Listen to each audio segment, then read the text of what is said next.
The fluorescent lights in Mrs. Patterson's office buzzed with that relentless hum that made my temples throb. Or maybe it was just the weight of what was happening. 18 years in the same building, and this was how it ended. A manila folder, a half-hearted handshake, a door closing behind me for the last time. I turned 18 3 months ago, which meant my time at Riverside Children's Home was officially over.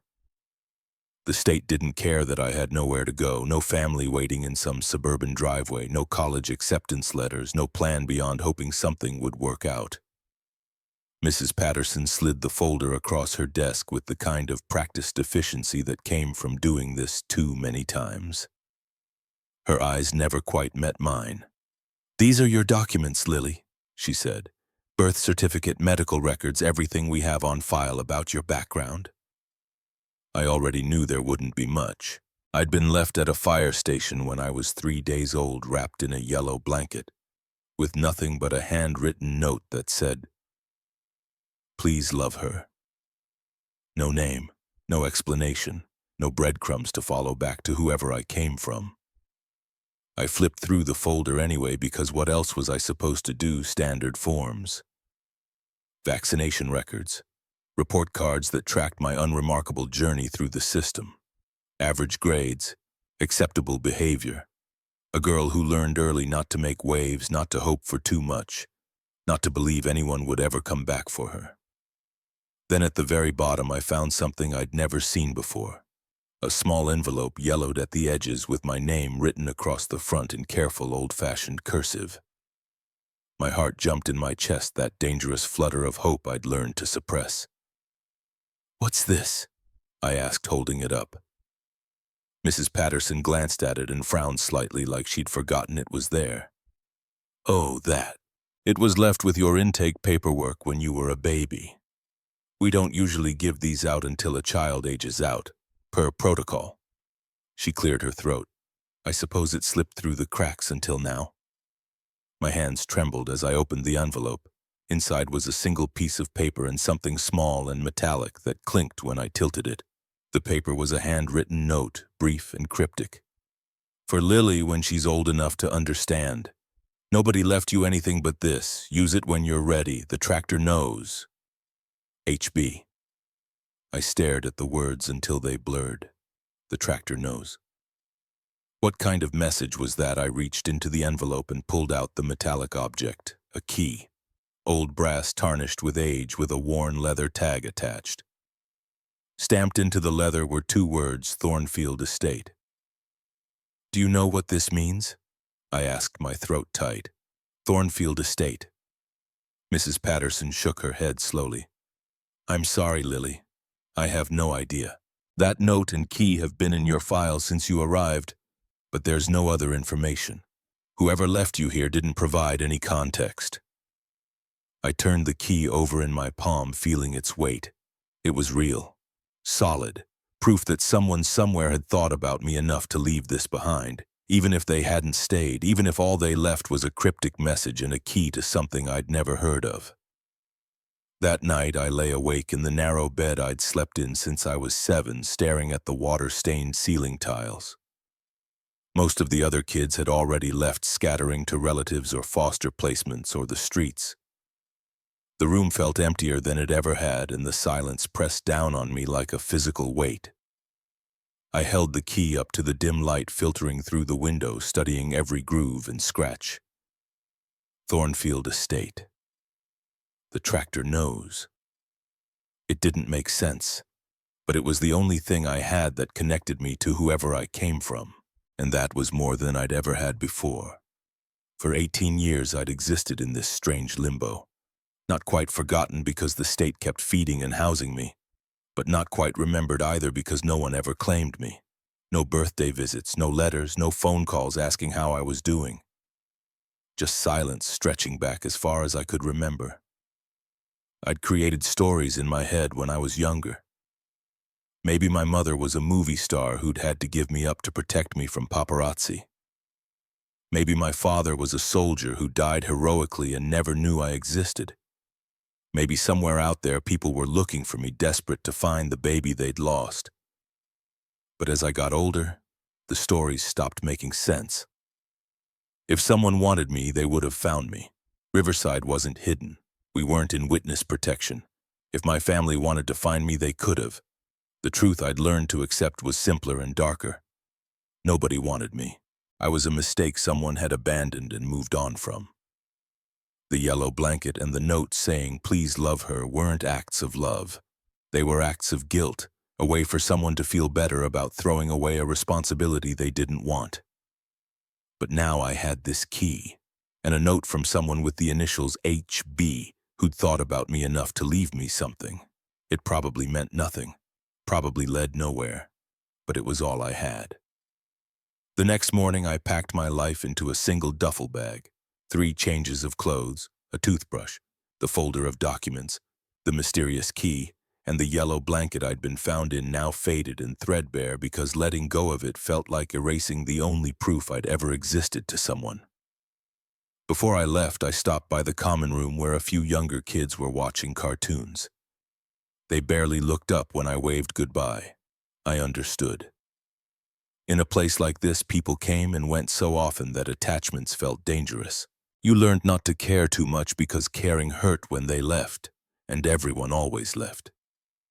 I walked out the front doors into the cool October morning, the weight of uncertainty settling onto my shoulders like an old coat. $47 in my pocket, a key to a place I'd never heard of, a note that suggested I was supposed to find a tractor. It sounded absurd, like the setup to a bad joke, but it was all I had. So I decided to follow it. I walked 3 blocks to the public library, the only place in the city that had ever felt like sanctuary. The librarian, Mrs. Calloway, recognized me immediately. I'd spent countless afternoons here over the years reading anything I could get my hands on, escaping into worlds that felt bigger and kinder than my own.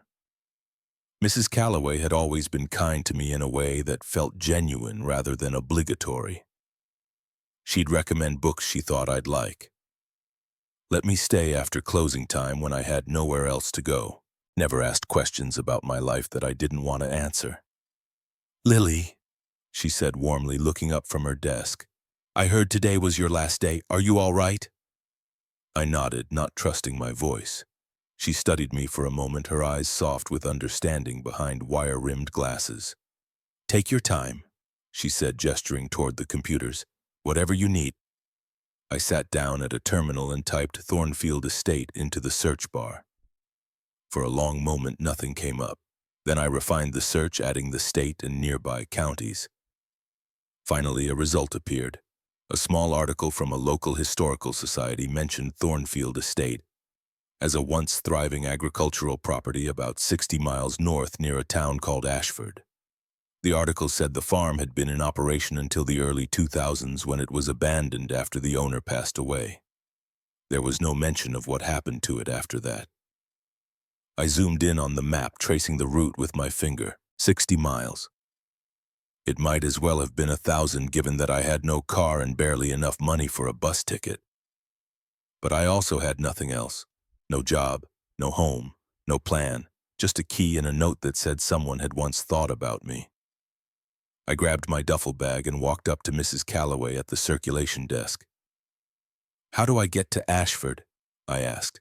She didn't ask many questions, just looked at me for a long moment, then pulled out her car keys. "I'll drive you to the bus station."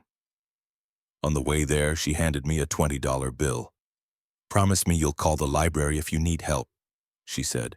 "I mean it, Lily. You have people who care about you even if you don't always see it." I nodded, throat too tight to speak. She pulled up to the Greyhound station and gave me a quick hug before I got out. "Good luck," she whispered. I watched her drive away, wondering if I'd ever see her again, then bought a ticket north with trembling hands. The bus smelled like stale coffee and diesel fuel, and the seats were covered in worn fabric that had seen better decades.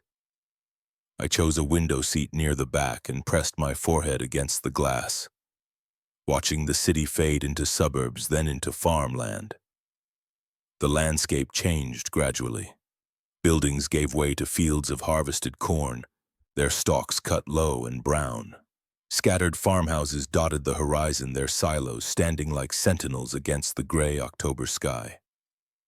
I'd never been this far from the city before. Everything felt bigger out here, more open, like the world had space to breathe. It was beautiful in a lonely sort of way. I pulled the key from my pocket and ran my thumb over the engraved words. Thornfield Estate. Whoever HB was, they'd wanted me to find this place. The question was why. The other passengers on the bus were sparse. An elderly woman dozing 3 rows ahead, a young man with headphones bobbing his head to music I couldn't hear, a mother with 2 small children who kept squirming and asking when they'd arrive. Normal people with normal lives going to normal places. I wondered what that felt like, to know where you were going, to have people waiting for you, to belong somewhere. The bus rolled into Ashford just after noon. It wasn't much of a town, just a main street lined with brick buildings that looked like they'd been frozen in time since the 1950s. A diner, a hardware store, a post office with paint peeling from its shutters. I stepped off the bus with my duffel bag slung over my shoulder and stood on the cracked sidewalk feeling completely out of place. A few locals glanced at me curiously as they passed, but no one stopped to ask if I needed help. I walked into the diner, a place called Willa May's, where the smell of fried eggs and bacon wrapped around me like a warm hug. A woman behind the counter, probably in her early 60s with silver hair tied back in a neat bun, looked up and smiled. Her face was weathered but kind, with laugh lines around her eyes that suggested she smiled often. "What can I get you, honey?" she asked. I slid onto a stool and set my bag down. "Just coffee, please, and maybe some information." She poured a steaming cup and set it in front of me. "Information's free. What do you need to know?" I pulled out the key and placed it on the counter between us. "I'm looking for a place called Thornfield Estate. Do you know it?" Her expression shifted immediately. Surprise flickered across her face, followed by something softer. Recognition, maybe. She picked up the key, examining it closely, turning it over in her weathered hands. "Thornfield Estate," she repeated slowly, her voice dropping lower. "Now that's a name I haven't heard in years. That old place has been abandoned for over a decade, maybe longer." She looked up at me, her eyes sharp but not unkind. "Why are you looking for it?" I hesitated, unsure how much to share with a stranger. "I think someone left it to me," I said finally. "Or at least left me a way to find it. This key is the only thing I have from whoever left me at a children's home 18 years ago." Her expression softened further, and I saw genuine compassion in her eyes. She set the key down gently and leaned against the counter. "You're not from around here, are you?" I shook my head. "I grew up in the city, in a children's home called Riverside. This key and a note are all I have. The note just said the tractor knows and had these initials HB. Willa May was quiet for a long moment, studying my face like she was trying to piece together a puzzle. Her eyes traced my features, my dark hair, the shape of my face, something I couldn't quite read in her expression. Finally, she spoke. "Well, Thornfield Estate is about 5 miles east of town down Old Miller Road. It's pretty overgrown now, but the main barn and house are still standing far as I know. The place was owned by a man named Henry Blackwood. Good man, kept to himself mostly. Died about 12 years ago and nobody claimed the property. The county tried to auction it off, but nobody wanted land that far out. It's just been sitting there ever since." Henry Blackwood. HB. My pulse quickened. Did he have family? Willa May shrugged, but I caught something in her expression, a flicker of old pain. "Not that anyone knew of. He lived alone, worked the farm alone. There were rumors he'd had a daughter once, but she left town when she was young and never came back. Nobody really knew the whole story. Henry didn't talk about it." A daughter. Could that have been my mother? The pieces felt like they were starting to fit together, but I still couldn't see the full picture. "Are you planning to go out there today?" Willa May asked. I nodded.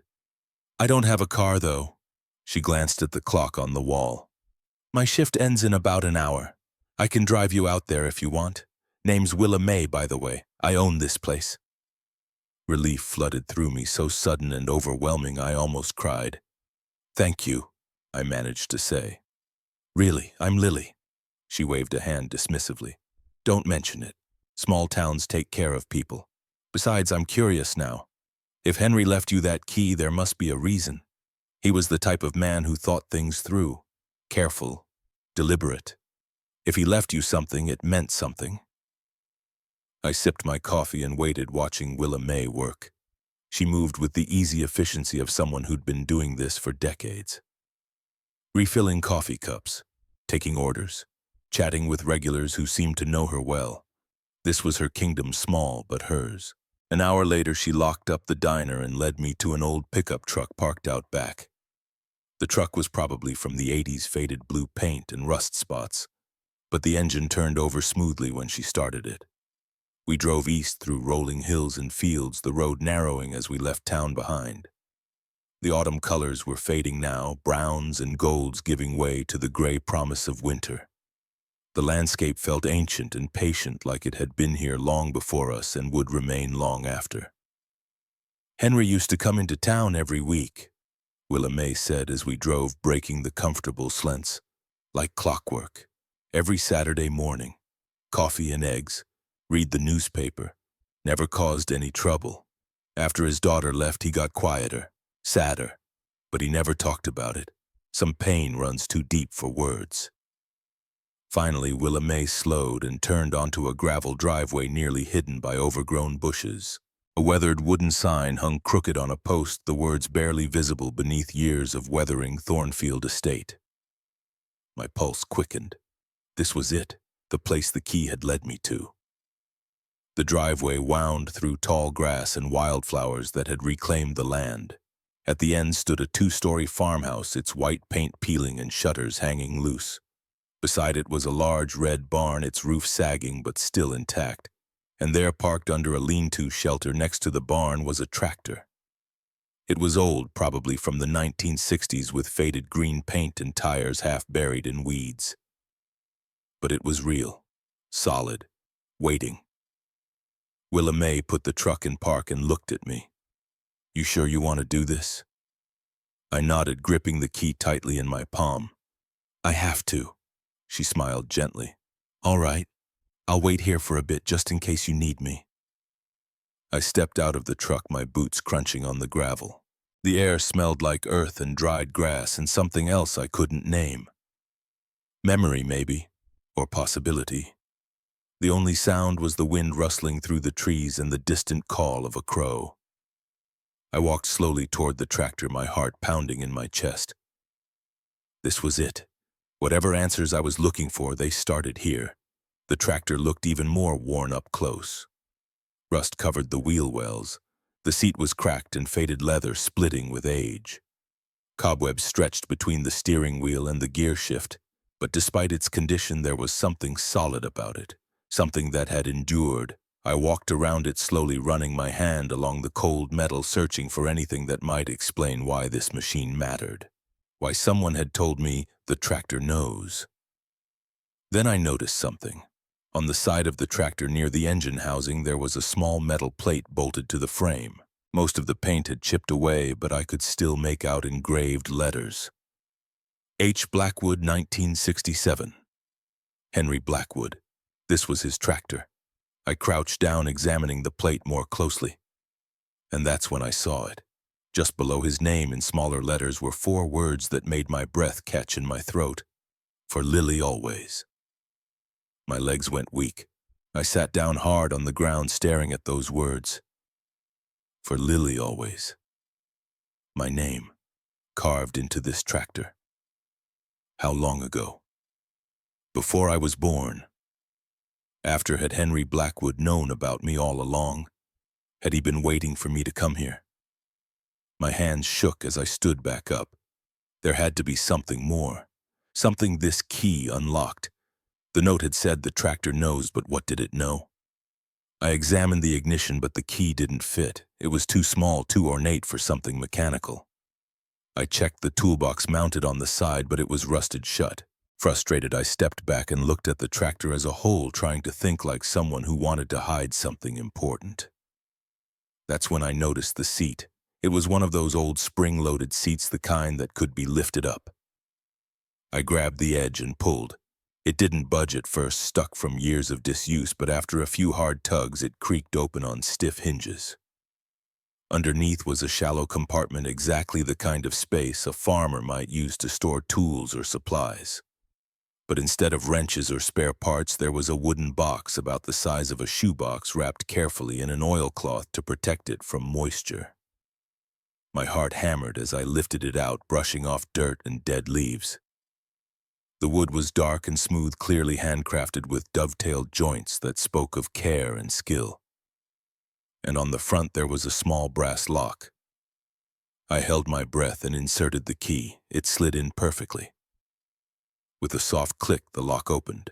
Inside the box was a collection of items that made my chest tighten with an emotion I couldn't name.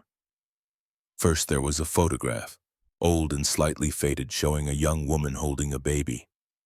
The woman had dark hair pulled back from her face and a tentative smile, like she wasn't used to being happy. The baby was wrapped in a yellow blanket. My yellow blanket. I flipped the photo over with trembling fingers. Written on the back in the same careful handwriting from the note was, "Grace and Lily, 3 days old." Grace, my mother, and me.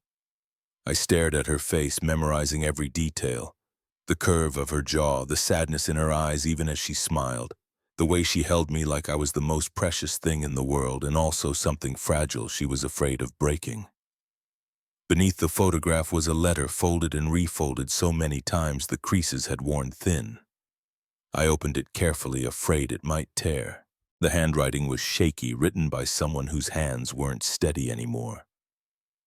"My dearest Lily," it began. I read it through once, then twice, tears blurring the words. "If you're reading this, then you found your way here just like I hoped you would. My name is Henry Blackwood, and I'm your grandfather. I know you never got the chance to know me, and for that I'm deeply sorry. Your mother, Grace, was my only child. She left home when she was 17, pregnant and scared, determined to make it on her own. I was angry then, too stubborn to chase after her. We said things we couldn't take back. By the time I tried to find her, she was gone. I didn't know about you until after Grace died. A social worker tracked me down when you were about 4 years old and told me you were in the system. She said Grace had gotten sick and passed away when you were still a baby, that she'd made arrangements for you to be cared for but never reached out to me. I wanted to bring you here, Lily. I swear I did. But I was 73 years old, sick with a heart condition and living alone on a failing farm. The state didn't think I was fit to care for a child. And maybe they were right. Maybe I couldn't have given you the life you deserved. So I did the only thing I could. I made sure you'd have something when you were old enough. Something that couldn't be taken away by bureaucrats or the passage of time. I put aside everything I could, sold off most of the livestock, and saved every penny. It's not a fortune, but it's enough to give you a start, a real start. The farm is yours, Lily. I left it in a trust that would transfer to you when you turned 18, but only if you found this place. I wanted you to come here to see where you come from, to know that you weren't unwanted. You were loved even by people you never met. There's a lawyer in town, Roland Pierce. His office is on Main Street. Bring this letter and the key. He'll have the rest of the documents.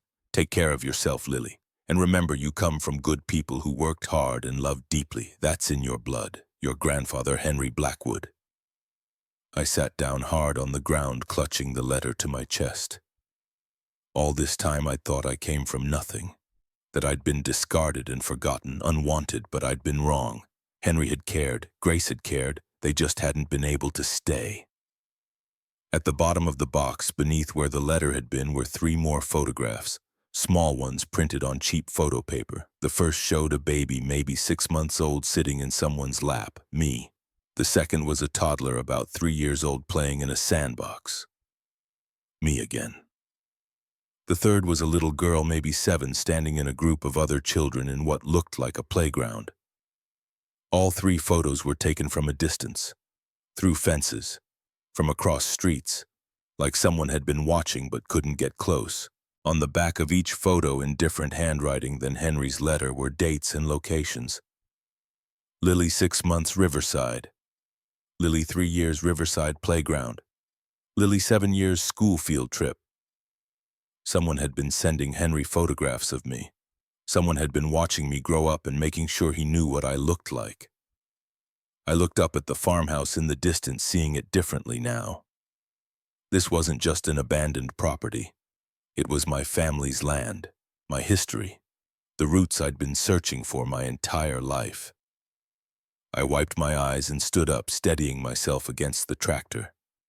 Willa May's truck was still idling at the end of the driveway, engine running patiently. I walked back toward her, the letter and photograph tucked carefully into my jacket pocket. When I reached the window, she took one look at my face and nodded knowingly. "You found something." I nodded, unable to speak past the lump in my throat. She reached over and squeezed my hand. "Then let's go see that lawyer." The law office was on the second floor of one of the brick buildings on Main Street, accessible only by a narrow staircase that creaked with every step. A brass plaque beside the door read, "Roland Pierce and Associates Est, 1982. Willa May had called ahead to let them know we were coming. When we walked in, a man in his late 50s with silver-rimmed glasses stood up from behind a cluttered desk. He had the look of someone who'd spent his entire career in this small town, watching generations come and go. "You must be Lily," he said, extending his hand. "I'm Roland Pierce. I've been waiting a long time to meet you." His words struck me as odd, waiting for me. He gestured for us to sit and pulled a thick file from a cabinet behind him. "Henry Blackwood set up a trust nearly 14 years ago with very specific instructions. He told me that one day a young woman named Lily would come to my office with a key and a letter. He said if that day ever came, I was to give her everything he'd left behind." Roland opened the file and began spreading documents across the desk. Property deeds, bank statements, legal paperwork stamped with official seals. I'll be honest, I wasn't sure it would happen. But here you are. I couldn't process it all at once. The words on the document swam before my eyes. "Henry owned 143 acres, Roland explained, pointing to a survey map. "Most of it is farmland, though it hasn't been cultivated in years. There's also the main house, the barn, 2 equipment sheds, and a small pond on the eastern boundary. All of it is now legally yours." I stared at the map, tracing the property lines with my finger. 143 acres. I'd never owned anything more than a duffel bag of clothes, and now I had land. Actual land with trees and fields and a house. "There's more," Roland continued. "Henry set aside funds in a trust account to cover property taxes and basic maintenance for 15 years. There's about $18,000 remaining. He wanted to make sure the property wouldn't be seized for back taxes before you had a chance to claim it." $18,000. I couldn't breathe. That was more money than I'd ever imagined having. "Why didn't anyone tell me about this before?" I asked, my voice barely above a whisper. Roland leaned back in his chair. "The trust was structured very specifically. Henry didn't want the state or the children's home to know about it. He was worried they might interfere or that someone might try to claim it on your behalf before you were old enough to understand. So he made it a conditional trust. You had to find the farm yourself. You had to present the key and the letter as proof of identity. Only then could the property transfer to you." It was brilliant in a way. Henry had created a test, a journey that ensured only Lily could claim what he'd left behind. "What do I need to do now?" I asked. Roland smiled. "Sign some paperwork, provide identification, and the property is yours. I'll file everything with the county recorder's office. Within a week, you'll officially be the owner of Thornfield Estate." I signed document after document, my hand trembling slightly. Each signature felt surreal, like I was signing my name into a life I didn't recognize yet. When it was done, Roland handed me a large envelope containing copies of everything along with a set of keys. "These are for the house. he said. Henry kept it locked up after he moved into a care facility for his final months. Nobody's been inside for over a decade. He reached into his desk drawer and pulled out one more item, a small wooden box sealed with wax. Henry left this for you as well, but he was very specific. You're not to open it until you've lived at Thornfield for 30 days. Don't ask me why. Those were just his instructions. I took the sealed box, feeling its weight in my hands. 30 days. Roland nodded. He said you'd understand when the time came. Willa May drove me back to the farm in comfortable silence. The sun was starting to dip lower in the sky, casting everything in shades of amber and gold. When we pulled up to the house, it looked less frightening than it had earlier. More like something waiting to be woken up. You want me to come in with you? Willa May asked. I shook my head. I think I need to do this part alone, but thank you for everything. She nodded. I'll be at the diner most days if you need anything. Food advice, a listening ear. You're not alone anymore, Lily. Her words hit harder than I expected. Not alone anymore. I'd been alone for so long that I wasn't sure what anything else felt like. I stepped out of the truck and watched Willa May drive away, her taillights disappearing down the long gravel driveway. Then I turned toward the house and climbed the steps to the front porch. The wood groaned under my weight, but it held. I inserted the key into the lock. After some resistance, it turned. The door swung open with a low creak, releasing a musty smell of old wood and stale air. I stepped inside. The interior was dim, lit only by the fading daylight filtering through dirty windows. Dust covered every surface and cobwebs hung in the corners like delicate curtains. But beneath the neglect, I could see the bones of a home. Hardwood floors, a stone fireplace, built-in bookshelves lining one wall. Furniture sat exactly where Henry had left it. A worn couch, a rocking chair, a dining table with 4 mismatched chairs. I walked through the room, slowly taking it all in. The kitchen had pale yellow cabinets and a porcelain sink stained with rust. The living room had a record player in the corner and stacks of old vinyl albums. I picked one up, Johnny Cash. Another, Patsy Cline, music from another era. Upstairs there were 3 bedrooms. The largest one had a bed frame with no mattress and a dresser with drawers that stuck when I tried to open them. The second bedroom was completely empty except for dust and memories, but it was the smallest bedroom that made me stop. The walls were painted a soft lavender. There was a child-sized bed with a patchwork quilt folded neatly on top. A bookshelf held children's books, their spines faded but intact. On the dresser was a framed photograph of a little girl, maybe 5 or 6 years old, grinning at the camera with missing front teeth. I picked it up and studied her face. It was my mother. Grace, before life had hardened her.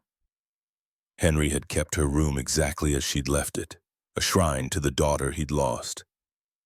I set the photograph down gently and sat on the edge of the small bed. The quilt smelled faintly of cedar, like it had been stored carefully to preserve it. I ran my hand over the stitching, imagining Henry sitting in his rocking chair downstairs, thinking about Grace, thinking about me, hoping that one day I'd find my way here.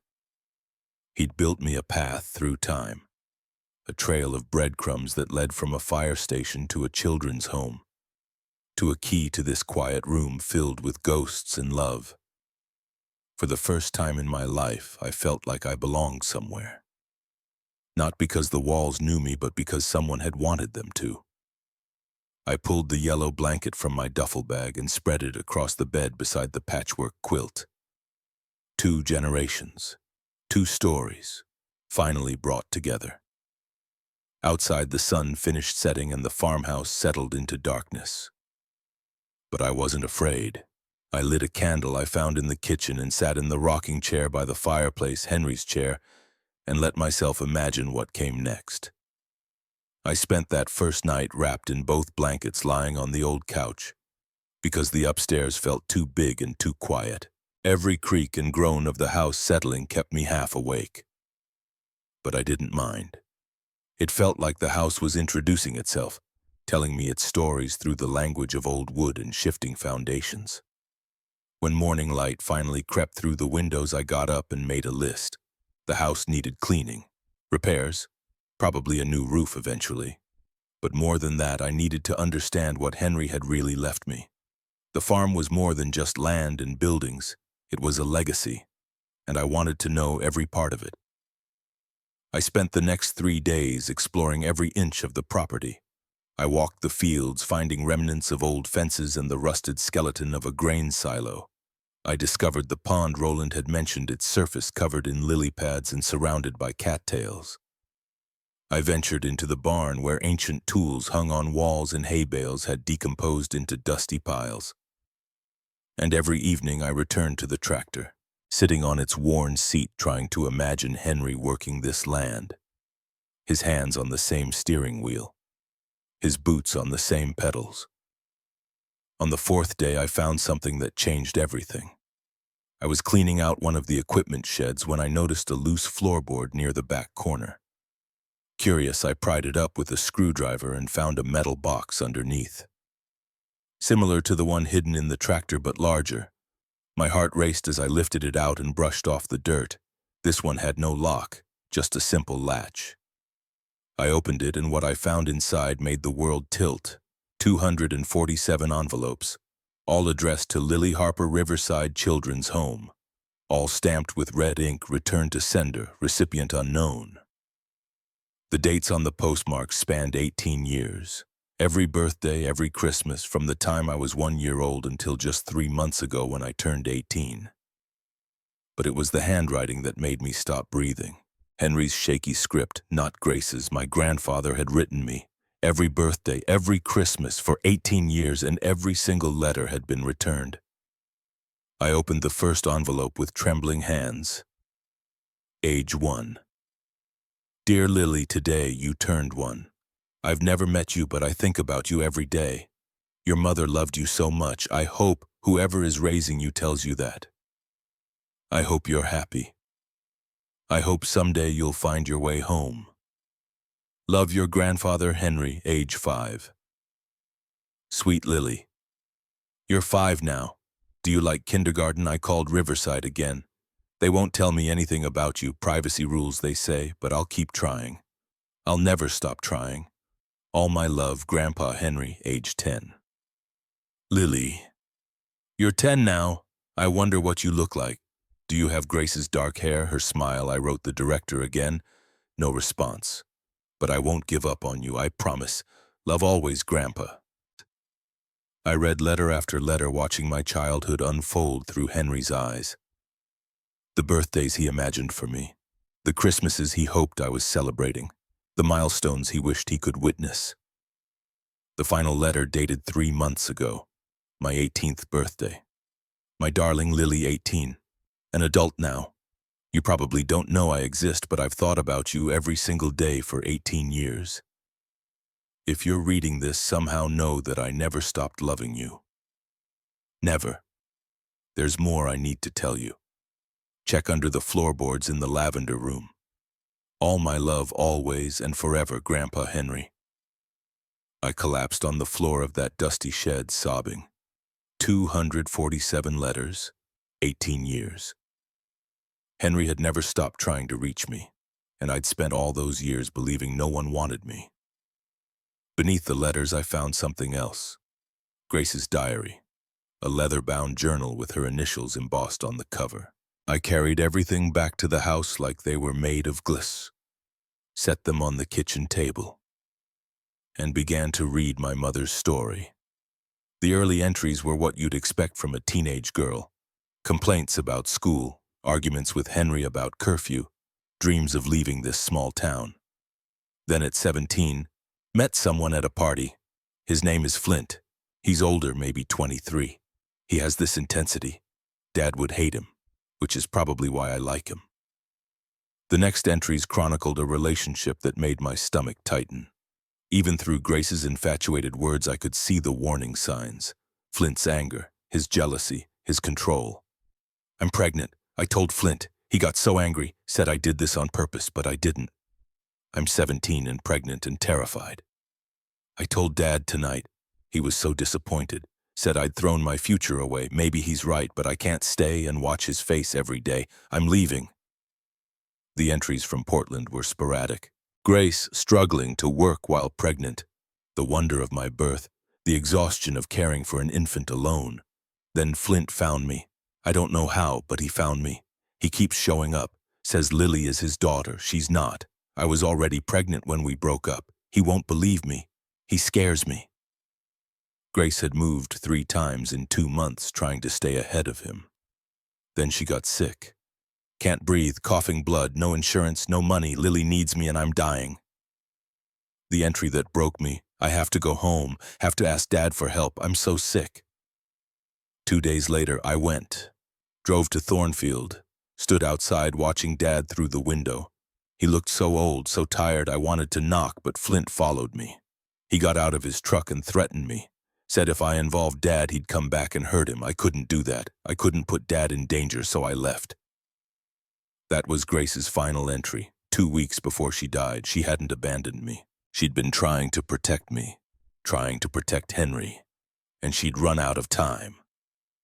I pressed the diary to my chest and cried for the mother I'd never known, for the grandfather who'd loved me from a distance, for all the years we'd lost. The next morning, I went to Willa May's diner. She took one look at my face and poured coffee without asking. "You found more?" she said quietly. I showed her Grace's diary, the entries about Flint, about coming back to Ashford in 2007. Willa May's face went pale. "I saw her that day," she whispered. "June, she looked so sick. Came in here, asked about Henry. I offered to drive her. She said no. Did you see Flint? I saw a truck follow her out of town, beat up Ford. Didn't think much of it then." Willa May's hands trembled. Flint Carver. Always was mean. Got arrested a few years later. Assault. Went to prison. Is he still there? Got out about 2 years ago. Heard he moved to Portland. I sat back processing this. Flint had terrorized my mother, driven her away from help, and now he was free. Over the next 2 weeks, I threw myself into making Thornfield livable, cleaning, repairing. Neighbors started stopping by. A woman named Sutton, maybe 22, brought vegetables. "My grandmother knew Henry," Sutton said. "She said he had your picture in his wallet, a school photo. He never talked about you, but she could tell he loved you." Sutton started visiting regularly. We became friends.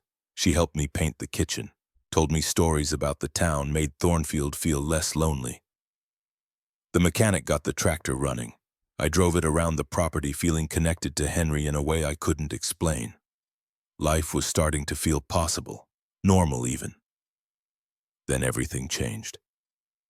It was day 15. I was working on the tractor when a black Mercedes pulled up. Expensive, out of place. A man stepped out, late 50s, perfect suit, cold eyes. "You must be Lily Harper," he said. "I'm Dalton Blackwood, Henry's older brother." The world tilted. Henry had a brother, half-brother, Dalton continued. "I'm the firstborn son of William Blackwood. This property should have been mine." He handed me a document, a deed from 1965 showing Thornfield going to Dalton Blackwood. "Henry stole this land from me," Dalton said. "Forged documents, but I have the real deed. You have 30 days to vacate."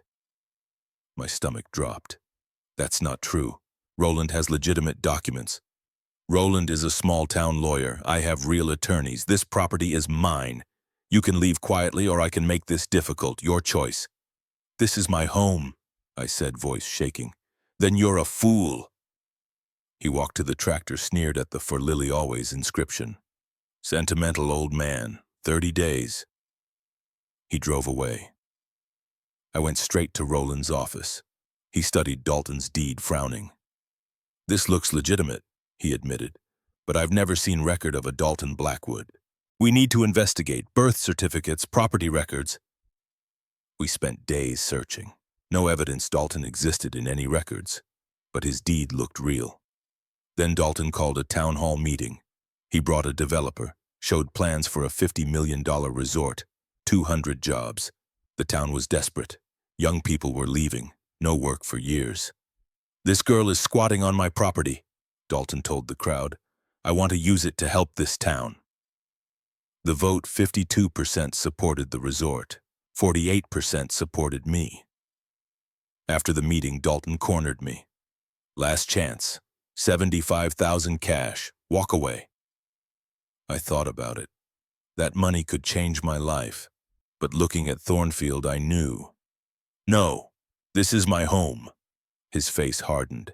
You have 7 days, then the sheriff removes you. That night, I remembered. The sealed box, day 30 tomorrow. I opened it at dawn, inside a VHS tape and a letter. Lily, if you're watching this, you stayed 30 days. This tape is something you deserve to see. The player in the attic still works. There's more you need to find. The tractor knows. Henry. I found the VHS player, put in the tape. The screen showed Riverside Children's Home. September 2010. The playground, kids playing, and there running across the monkey bars was a little girl, 4 years old me. The camera zoomed in as little me ran to the fence. Hi, my child voice said. Are you somebody's grandpa? Henry's voice shaking. Hello, little one. Yes, I'm just visiting. Do you want to play? A long pause. I can't, sweetheart, but you keep playing, you look happy. Little me smiled and ran back. The video cut. Henry in his truck crying. That was her. That was Lily. She smiled at me. I wanted to tell her who I was, but I'd scare her. She's better off without me. He looked at the camera. Lily, if you see this, know that I saw you. You were perfect. That smile. I'll carry it forever. I hope you found your way home. I love you. The screen went black. I sobbed in the dark attic. Henry had been there, had met me, and I couldn't remember. But he'd remembered. For the last 2 years of his life, he'd carried that moment. I dried my eyes, thought about the letter. The tractor knows. I went back to the tractor, searched more carefully. The exhaust pipe seemed loose. I unscrewed it. Inside a waterproof package, a manila folder labeled Evidence. Inside the original deed from 1965. To Henry Blackwood, only son of William Blackwood. William's death certificate. Survived by Henry Blackwood's son. No mention of other children. A photograph from 1965. William, his wife, young Henry, 3 people. Back of photo, the Blackwood family. Complete. And Henry's note, if anyone claims to be my brother, they're lying. I was an only child. Protect Thornfield. Henry, I had proof. Dalton was a fraud. But as I stood there, I saw something that made my blood freeze. Dalton's Mercedes parked down the road, and next to it a man getting out. Older, harder, but I recognized him from photos in Grace's diary. Flint Carver. They shook hands. Money changed hands. They were partners. Everything clicked. Flint knew about Thornfield from Grace. He'd waited for his chance, and Dalton was his front man. I had 6 days to stop them. And now I knew how. I didn't sleep that night. My mind raced with what I'd seen. Flint and Dalton working together. The envelope of cash. The handshake sealing whatever deal they'd made. This wasn't just about property fraud. This was about the man who'd terrorized my mother, who'd driven her away from the help that could have saved her life. Who'd let her die alone and scared, then spent 17 years waiting for his chance to profit from her family's land. At dawn, I was standing outside Roland Pierce's office when he arrived. Lily, he said, startled. What's wrong, I see? Everything, I said. We need to talk now. Inside, I spread out everything. The evidence from the tractor, my notes about Flint and Dalton, Grace's diary. They're working together, I said. Flint Carver and Dalton Morrison, that's his real name. I saw them last night. Money changed hands. Roland studied the documents, his expression growing darker. Do you know what's under your land? I shook my head. He pulled out a geological survey. Henry had this done 15 years ago. Lithium deposits, at the time worthless, but now with electric vehicles. He pointed to Thornfield's boundaries. $200 million worth. The room spun. 200 million. Grace probably told Flint about the survey when they were together, I said. He's been waiting all these years. And Dalton is his front man. Roland finished. Someone with no connection to Grace, someone who could forge a legal claim. What do? We expose them, Roland said. We need Dalton to admit the fraud on record, and we need to connect him to Flint in a way that proves conspiracy. I thought about Henry, about the video he'd made, the evidence he'd hidden. I have an idea, I said, but I'll need help. 2 hours later, I sat in Willa May's diner with an unlikely team. Willa May, Sutton, Roland, and Sheriff Tom Brennan, a weathered man in his 50s who'd been waiting years to nail Flint Carver. I arrested Flint in 2008, Tom said. Assault, but I always suspected he was involved in harassing Grace Blackwood. She wouldn't press charges, wouldn't even talk to me. He looked at Grace's diary. Because he threatened her father. If we can prove conspiracy, Roland said, we can put them both away. Here's the plan, I said. I call Dalton. Tell him I'll sell. We wire Thornfield. Get him talking. Get him to confess everything. That's dangerous, Tom warned. I know, but I'm going to give him what he wants to hear. A scared girl ready to give up. We spent the day preparing. Tom and his deputies wired the house, cameras and microphones hidden everywhere, all connected to a recording system in Tom's truck.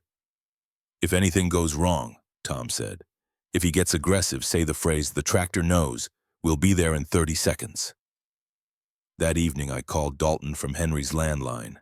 It's Lily Harper, I said, making my voice small. I've been thinking about your offer. The $75,000, I want to take it. Smart girl. His satisfaction was audible. I knew you'd see reason. But I want to meet at Thornfield, tomorrow at 2. I need to say goodbye. A pause. Why there?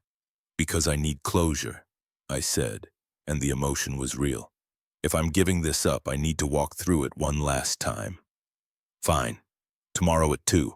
I'll bring papers and cash. You bring everything Henry left you. Once you sign, you're gone. Understood? Understood. The next morning, my house became a reverse crime scene. Tom's team installing equipment, Roland helping me organize documents, everyone in position by 1:30. At exactly 2 o'clock, Dalton's Mercedes arrived, but he wasn't alone. Flint Carver got out of the passenger side. My blood went cold. This wasn't the plan. Having Flint here made everything more dangerous. I stepped onto the porch, forcing calm. Mr. Blackwood, I wasn't expecting company. This is my associate Flint Carver, Dalton said smoothly. He's been helping me research the property. Flint's cold eyes locked on mine. Miss Harper, nice to finally meet you. I knew your mother, actually. Grace and I were close, real close. Shame what happened to her, dying so young like that. Every muscle in my body tensed, but I just nodded. It was a long time ago. Shall we discuss business? Dalton gestured toward the house. I led them to the living room. Dalton set his briefcase on the coffee table. Flint prowled around, touching Henry's things like he already owned them. I have the settlement here, Dalton said. $75,000 for all claims to Thornfield. You sign, take the cash, leave today. Why today? I asked. Because the property reverts to me the moment you sign. I have buyers waiting. Buyers? I tried to sound naive. I thought you were building a resort. Flint laughed harshly. That was a story for the idiots in town. Nobody's building a resort. Flint, Dalton said sharply. What's she signing anyway? Flint leaned against the wall. There's lithium under this land, worth a fortune. We're selling to a mining company, making $200 million easy. And my cut is only $75,000, I said quietly. Dalton smiled coldly. You're getting $75,000 more than you deserve. You're not Henry's granddaughter. You're just some orphan who got lucky. Rage built in my chest, but I kept my voice steady. How do you know I'm not his granddaughter? Because I knew Henry, Flint said. Met him when I was with Grace, stubborn old bastard. That whole trust story bullshit. That's not true, I said. Henry left me letters, proof. Proof will destroy the minute you sign, Dalton said. Along with Henry's fake deed, the real deed from 1965 shows I'm the heir. How did you get that deed? I asked. They exchanged a glance. I made it, Flint said, grinning. 3 years ago. Good forgery. Took months to get the paper right. Even got it notarized by a guy who doesn't ask questions. My heart raced. He'd just admitted forgery, on tape. Why go to all that trouble? I asked. Because you're stubborn, Dalton said. Like your mother. Grace wouldn't listen either. Flint had to get creative with her too. The room went silent. What do you mean? I asked carefully. Flint pushed off the wall. Your mama came back in 2007. Sick. Desperate. I followed her from Portland, made sure she knew what would happen if she got help. Told her I'd burn this place down with Henry inside. You threatened to kill my grandfather. Didn't have to kill him, just had to scare Grace. She left, died 2 weeks later anyway. Pneumonia, but really she died because she was too scared to ask for help. And I got what I wanted. Henry alone, no heir, just waiting for him to die. Except he set up the trust, Dalton said. Left breadcrumbs for you. Inconvenient. So you invented a brother, I said. Dalton Blackwood. Dalton Morrison is my real name, he admitted, but Blackwood sounded more legitimate. He pulled out cash, thick stacks of hundreds. Sign, take the money, forget Thornfield. And if I don't, Flint's smile turned ugly, then accidents happen, houses catch fire. Would be a shame if something happened to that lady at the diner. Willa May, right? White-hot rage flooded me. They were threatening Willa May. I stood slowly. You know what Henry used to say? The tractor knows. I never understood until I found everything he hid, every piece of evidence, every truth. Dalton's expression shifted. What are you talking about? I'm talking about the original deed proving Henry was William's only son. The photographs, the death certificate, all hidden where you'd never look. You're bluffing.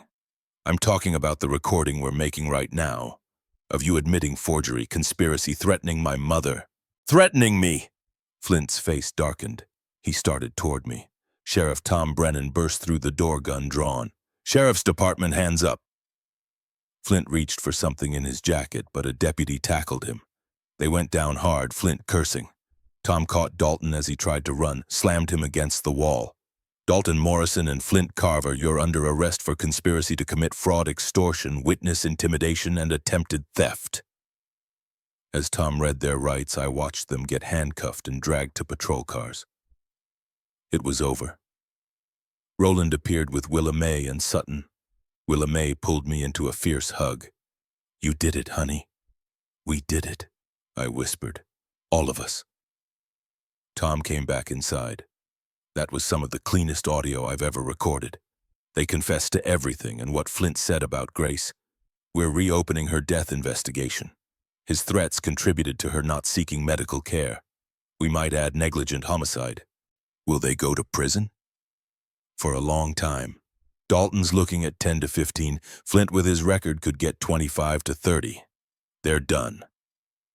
Over the next week, everything moved quickly. The DA filed charges. Dalton's deed was exposed as forgery. The court officially recognized my ownership based on Henry's legitimate trust and the mountain of evidence. The town held another meeting, this time unanimous support for me, for protecting Thornfield, for preserving Henry's legacy. And slowly I began to understand what home meant. 3 months later, in the middle of winter, I felt ready. The fields were covered in snow, the farmhouse was warm, heating repaired. Smoke curled from the chimney. I'd spent those months working, really working. The barn rebuilt with help from half the town, the tractor running smoothly, the house cleaned, repaired, painted. Grace's lavender room was still hers, but I'd added my own touches, photographs of my new family. Books I was reading, a life being built.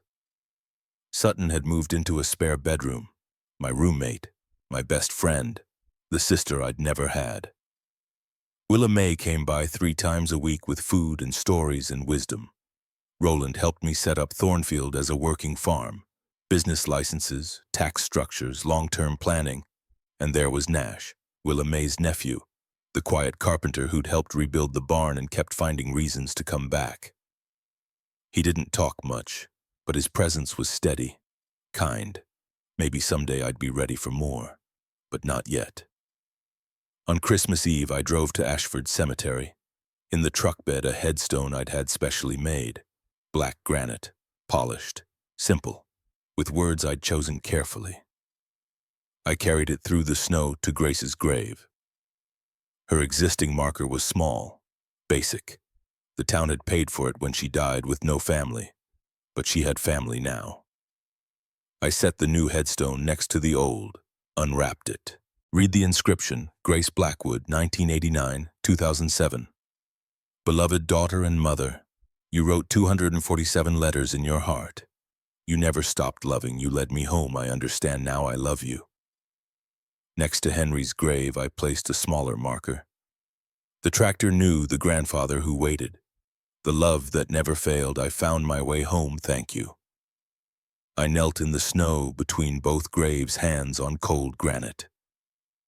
Mom, Grandpa, I'm here, I'm home, and I'm not leaving. My voice broke. Flint is in prison, Dalton too. They can't hurt anyone anymore. They can't take what you built, Grandpa. They can't destroy what you left me. I pulled out a wooden box I'd made myself, carved both their names in the lid, inside all 247 of Henry's letters. I read every letter, Grandpa, every single one. You never stopped trying to reach me. You never gave up hope.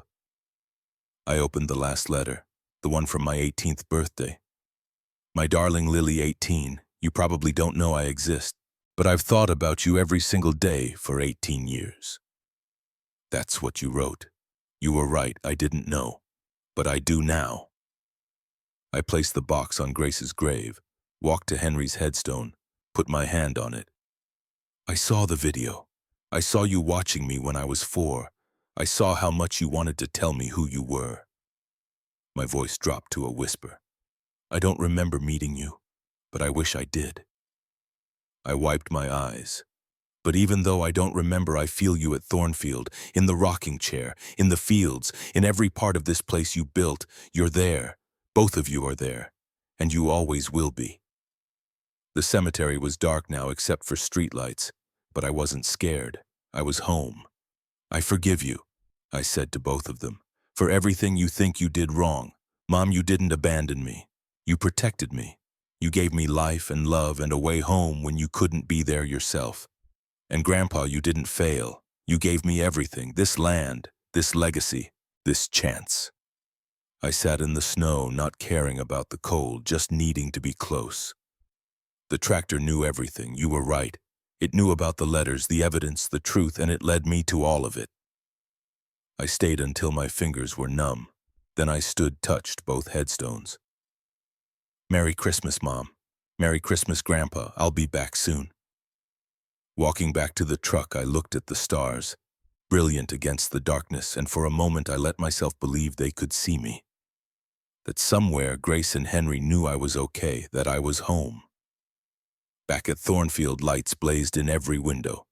Willa May's truck, Sutton's car, movement and laughter inside. They were waiting. My family. I walked in and was enveloped in warmth and noise and life. Willa May had cooked a feast. Sutton decorated a tree. Nash was there, awkward but smiling, holding a wrapped present he'd made. Roland arrived with wine and stories. Tom and his family with cookies. Other townspeople came and went, filling the house with warmth it hadn't known in years. Standing in the kitchen, watching everyone celebrate, Willa May came beside me. You did good, honey. Henry would be so proud. I hope so. I know so. You brought this place back to life.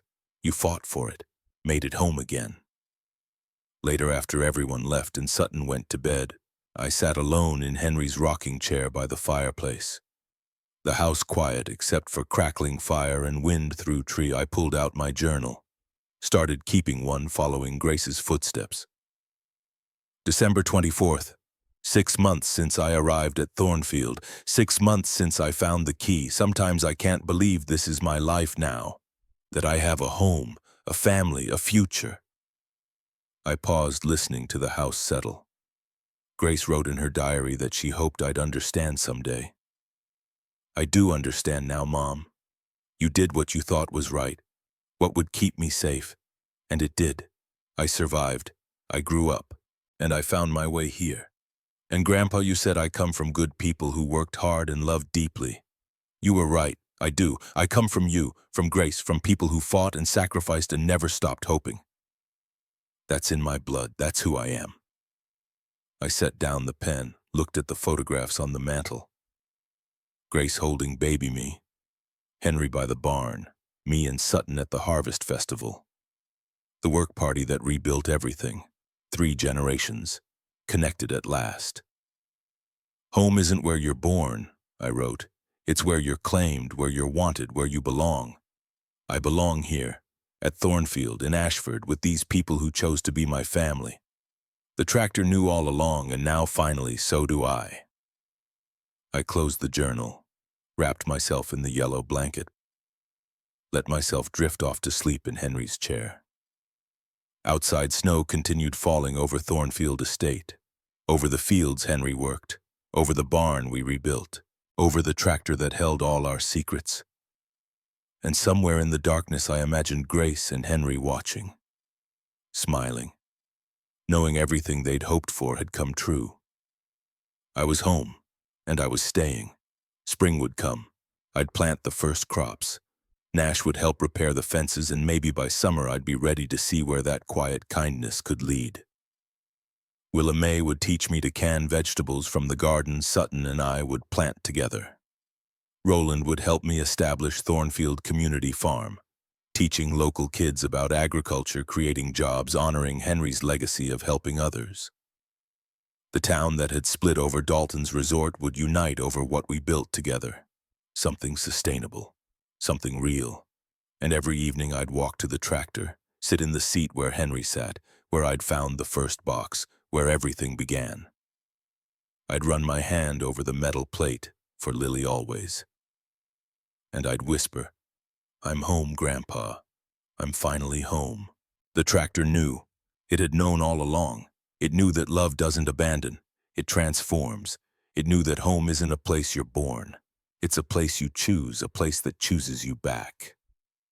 It knew that some journeys take 18 years, that some paths wind through darkness and loneliness and doubt before they lead you to the light.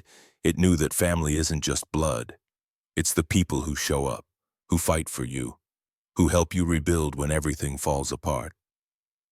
It knew that Grace's love, though brief, had been fierce enough to survive her death, that Henry's love, though distant, had been patient enough to wait for me to find my way. And it knew that I would come.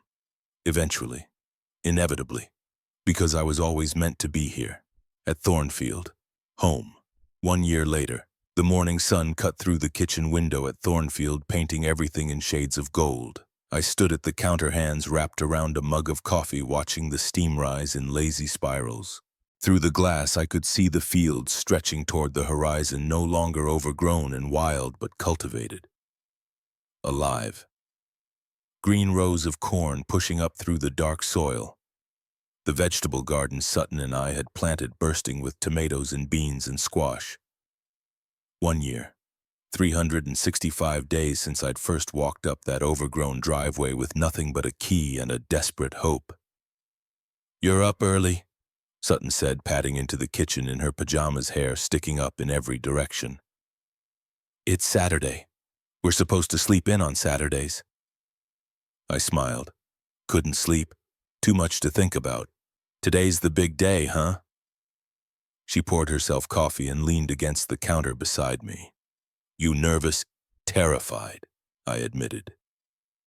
Today was the grand opening of Thornfield Community Farm. 6 months of planning, 3 months of construction, and now in just a few hours people would start arriving. Families from Ashford and surrounding towns. Kids who'd signed up for our agricultural education program. Local farmers who'd volunteered to teach workshops. Representatives from the county agriculture department, and media. The story of the orphan who'd inherited a farm and turned it into a community resource had attracted attention beyond our small town. There would be cameras, interviews, people watching to see if we'd actually pulled this off. "You're going to be amazing," Sutton said, squeezing my shoulder. "You've done the work. The farm is beautiful. The programs are solid. All you have to do is show people what you've built." What we've built, I thought. Because none of this had been just me. Roland had helped navigate the legal complexities of establishing a nonprofit. Willa May had rallied the town recruiting volunteers and spreading the word. Tom Brennan had connected us with at-risk youth programs, kids who needed purpose and direction. Nash had worked 16-hour days alongside construction crews rebuilding the barn into a proper education center. And Sutton had been there every step of the way, my partner in all of this, the sister I'd found when I found Thornfield. I wish Henry could see this, I said quietly. He can, Sutton said with certainty, and he's proud as hell. I wanted to believe that, wanted to think that somewhere, somehow Henry and Grace were watching, seeing what their sacrifice had made possible. The kitchen filled with the smell of bacon as Sutton started breakfast. I walked through the house, checking everything one more time. The living room where we'd set up displays about sustainable farming, the study converted into an office for our educational coordinator, a retired teacher named Margaret who'd volunteered to run the youth programs. The front porch where we'd hung a new sign hand-carved by Nash Thornfield Community Farm, where everyone grows. Upstairs, I paused at the lavender room, Grace's room, my room now, but I'd kept it largely the same. Her childhood books still on the shelf, the patchwork quilt folded at the foot of the bed, the photograph of 5-year-old Grace on the dresser. Next to it now sat other photos, me and Willa May at the diner, Sutton and me covered in paint after finishing the barn, the whole volunteer crew on the day we'd planted the first crops. Nash with his arm around me, both of us grinning, exhausted and happy. And one more, the most precious one, a photograph I'd found in Henry's things just 2 months ago, tucked into a book on his bedside table. It showed 4-year-old me at Riverside running toward the fence where Henry stood on the other side, the moment from the video. But this was a still image captured by someone else. On the back, in shaky handwriting, the day I met my granddaughter, September 14th, 2010. He'd treasured that moment, kept this photo close, and now I understood why. It was the only time we'd ever spoken to each other while he was alive, the only moment of connection in a lifetime of separation. And it had been enough to sustain him for 2 more years. Enough to make him believe I'd find my way home eventually. I picked up the photo, holding it gently. "I wish I remembered you," I whispered. "I wish I'd known." But maybe this was better. Maybe the not knowing had protected me from a grief too big for a child to carry. Maybe Henry's choice to love me from a distance had been the kindest thing he could do. "Lily," Sutton called from downstairs, "breakfast and Willa May just pulled up." I set the photo back carefully and went downstairs. Willa May burst through the door carrying 2 massive trays of pastries. "Morning, girls. I made cinnamon rolls and apple turnovers for the opening. Can't have a grand opening without proper food." "You didn't have to do that," I said, though my mouth was already watering. "Of course I did. This is my farm, too." She set the trays on the counter and pulled me into a hug. "Well, not legally, but in all the ways that matter. We're family, honey, and family shows up." Family. A year ago, that word had meant nothing to me. No worse than nothing. It had been an absence, a hole where something should have been. Now it meant everything. We ate breakfast together, the 3 of us crowded around the kitchen table that had once been Henry's. Willa May told stories about the early days of her diner. Sutton made plans for expanding the vegetable garden next season. And I felt that now familiar warmth spreading through my chest. The feeling of being exactly where I belonged. At 10 o'clock, people started arriving. Roland came first, dressed in his best suit, carrying a bottle of champagne for the ribbon-cutting ceremony. "Thought you might need some moral support," he said, "and some celebratory bubbles." Tom Brennan arrived with his wife and 3 kids. The kids immediately ran off to explore the barn, their excited voices echoing across the property. Then the volunteers started showing up. Margaret with her teaching materials, local farmers with equipment to demonstrate, the mechanic who'd fixed the tractor bringing his grandson to show him how engines worked. Nash appeared around 11, having spent the morning at his workshop finishing the last of the signs we'd ordered. When he saw me standing on the porch overwhelmed by the growing crowd, he made his way over. "Hey," he said softly. "How are you holding up?" "Ask me in a few hours," I said with a shaky laugh. He took my hand, squeezed it. We'd been doing this for 3 months now, holding hands, stealing quiet moments together, building something slow and careful. Neither of us was in a rush. We'd both learned that the best things were worth taking time to grow.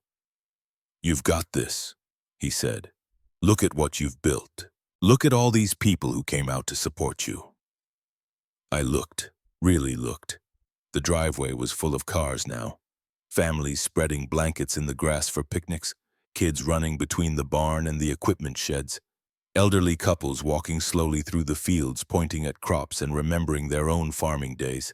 And there at the edge of the property, a news van pulling up, a reporter and cameraman getting out, looking around with interest. My stomach flipped. "The media's here." "Then let's give them something worth filming," Nash said. At noon, we gathered everyone for the ribbon-cutting ceremony. I stood at the entrance to the barn, now the Blackwood Education Center, named in honor of Henry and Grace, holding oversized scissors. My hands were shaking. Roland stepped forward to introduce me. "Ladies and gentlemen, thank you all for being here today. A year ago, this land was abandoned, forgotten, just like the young woman who inherited it. But Lily Harper saw potential where others saw decay. She saw community where others saw isolation. And she saw hope where others saw only the past." He turned to me. "Lily, your grandfather would be proud of what you've accomplished. Your mother would be proud, and all of us here today are honored to witness what you've built. Thornfield Community Farm isn't just about crops and education. It's about second chances, about taking what was broken and making it whole again, about proving that family isn't just who you're born to, it's who shows up when you need them most." Applause rippled through the crowd. I blinked back, tears overwhelmed. Willa May handed me the scissors. "Go on, honey. Cut that ribbon and make this official." I looked at the red ribbon stretched across the barn entrance. Behind it, I could see the classroom space we'd created, the equipment we'd restored, the walls covered with educational posters about soil health and crop rotation and sustainable practices. But more than that, I saw Henry. Standing in this barn decades ago, working alone, dreaming of a family that would carry on his legacy. I saw Grace as a child playing in these fields before life got complicated.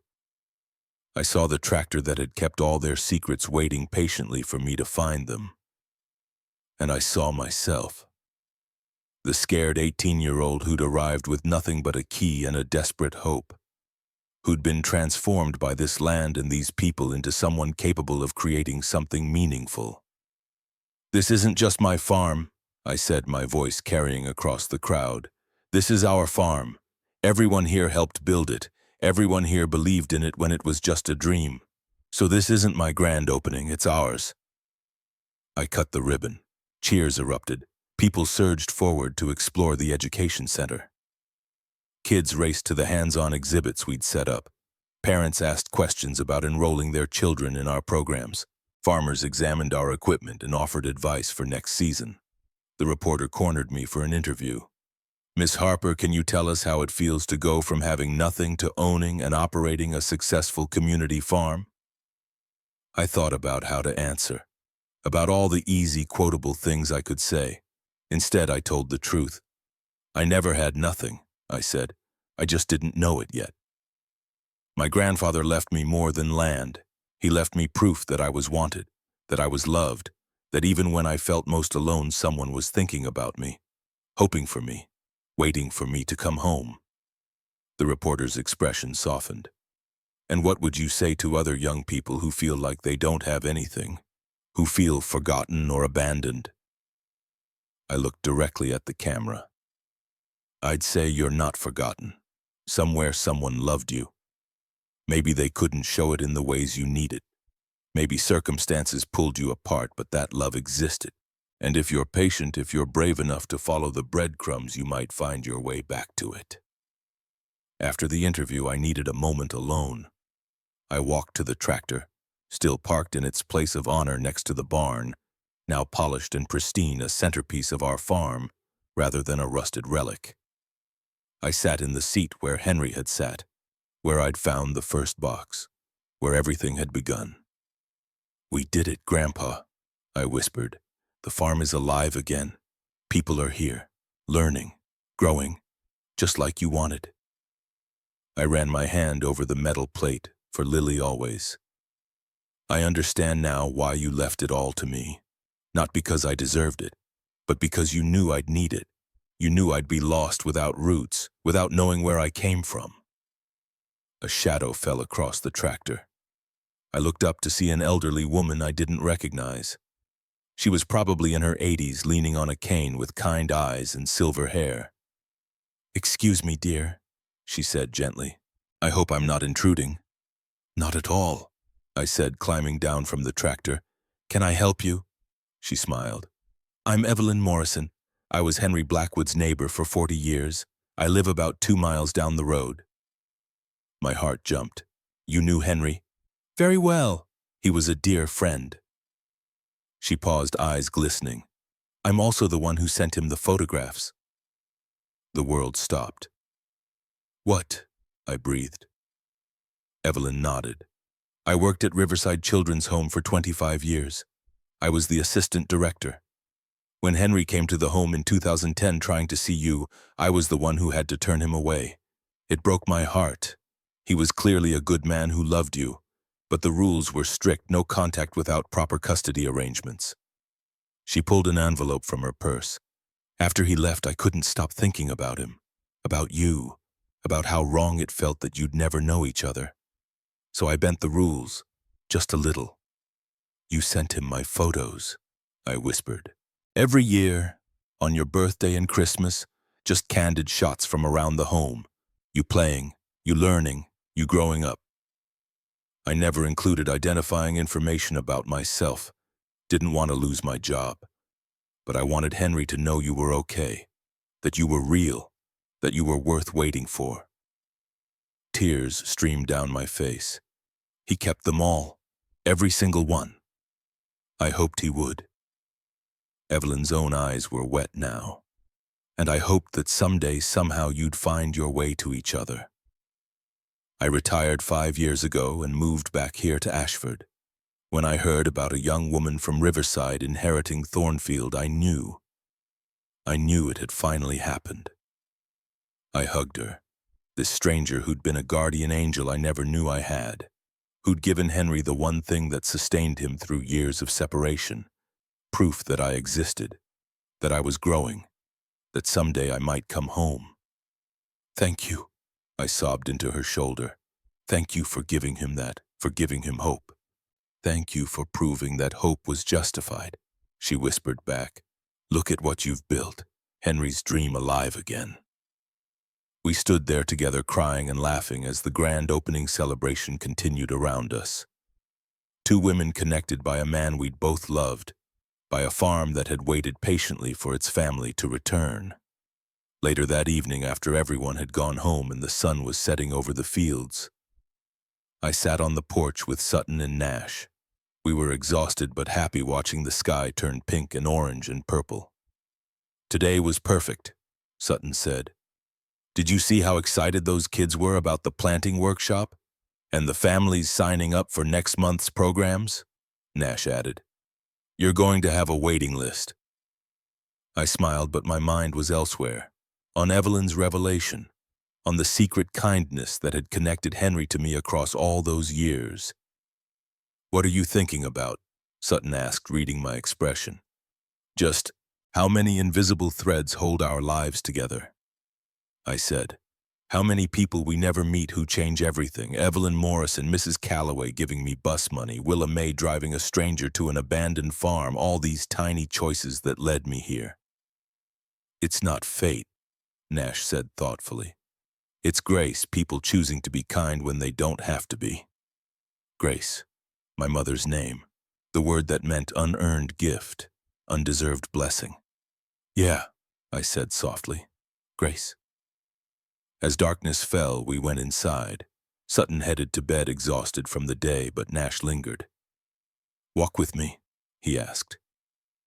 We walked through the quiet farm, hand in hand, our footsteps soft on the earth, past the barn, past the fields, to the pond where lily pads floated on dark water.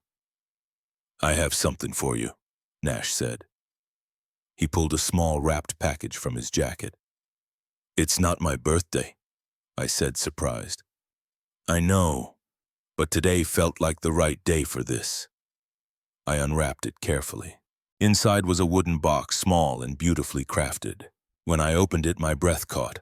A key, old brass, newly polished, identical to the one that had brought me to Thornfield. "I made it from the original," Nash explained. "Used it as a template. I thought, maybe someday if you had someone you wanted to pass Thornfield to, you could give them this. Start the tradition over again." I stared at the key, understanding the weight of what he was really saying. Someday, children, a future that stretched beyond just me. "Nash," I whispered. "I'm not asking anything," he said quickly. "I just wanted you to know that I see a future here. With you, whenever you're ready. No rush."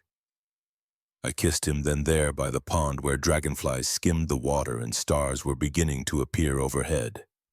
It was soft and sweet and full of promise. "Someday," I whispered against his lips. "I like the sound of someday." We walked back to the house together. At the door, he kissed me goodnight and headed to his truck. I stood on the porch watching his taillights disappear down the driveway. Then I looked out at Thornfield, at the barn with its new sign, at the fields we'd planted, at the tractor gleaming in the moonlight. And I thought about the key in my hand, about legacy, about how love finds a way to survive even when everything else falls apart. Henry had left me a key to the past, to understanding where I came from. And Nash had just given me a key to the future, to imagining where I could go. I went inside and climbed the stairs to the lavender room, placed the new key next to the photograph of 4-year-old me meeting Henry. Then I pulled out my journal and began to write. "Dear future Lily, or whoever reads this someday, today we opened Thornfield Community Farm to the world. 1 year after I found this place, 1 year after I learned that I came from somewhere, that I was wanted.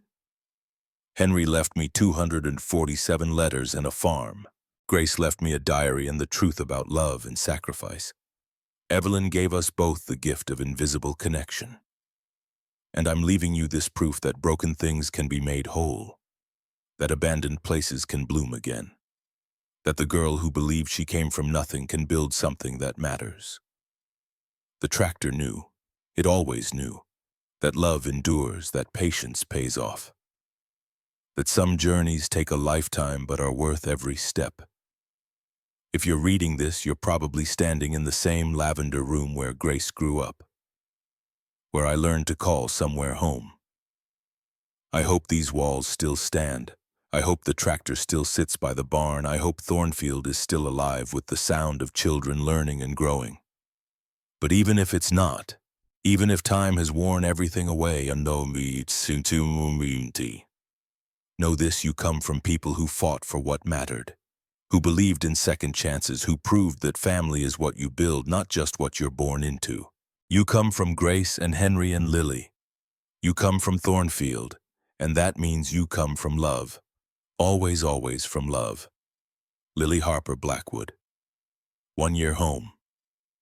I closed the journal and turned off the light, crawled into bed with both blankets, the yellow one I'd been found in and the patchwork quilt that had been Grace's. Outside wind moved through the fields. The house creaked and settled. Somewhere in the darkness, the tractor stood watch over the land it had protected for so long. And I drifted off to sleep, dreaming of the future we'd plant. The children who'd learn here, the lives that would be changed by this place, dreaming of grace upon grace upon grace. The tractor knew, and now finally so did I. We were all coming home, in our own time, in our own way, but always eventually home.